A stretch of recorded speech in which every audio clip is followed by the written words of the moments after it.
When I was a young man just starting out as a professional speaker, I wanted to gain more insight into my strengths, into my weaknesses, and what I needed to improve.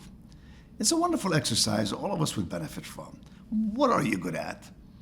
And what are you not good at? And what must you learn so you can become good at it? So for the presentations I gave, I created an evaluation, a survey that an audience at the end of a speech would kindly fill them out anonymously and leave them behind for me to collect.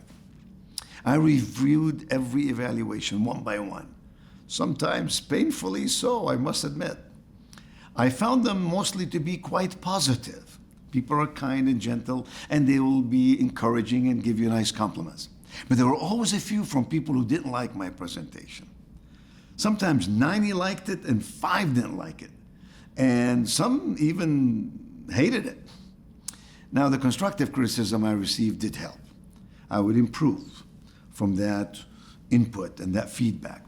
But the handful of hateful reviews, or negative, I should say, did not.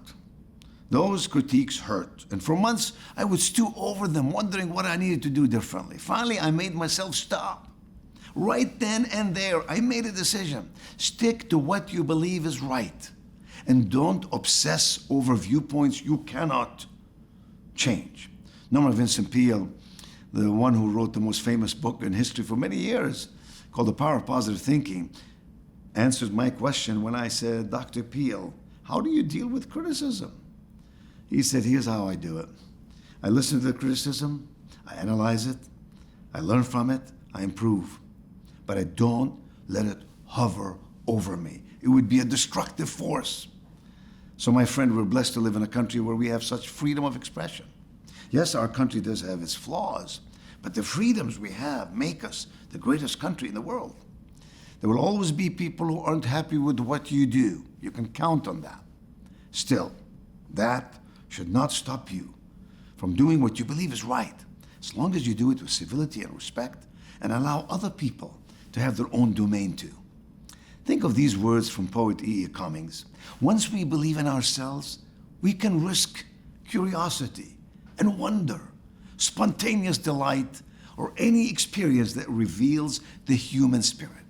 To believe in ourselves with God's grace and help and guidance. That, my friend, is the key. Critics will always be there. You cannot control that.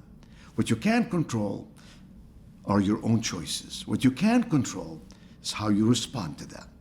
In the face of criticism, even the harshest and most painful you can imagine, here's the choice you have to make. Decide who you are, then stand by that decision based on values and principles and tenets that make your life worthwhile and your cause worthy. Have a great week.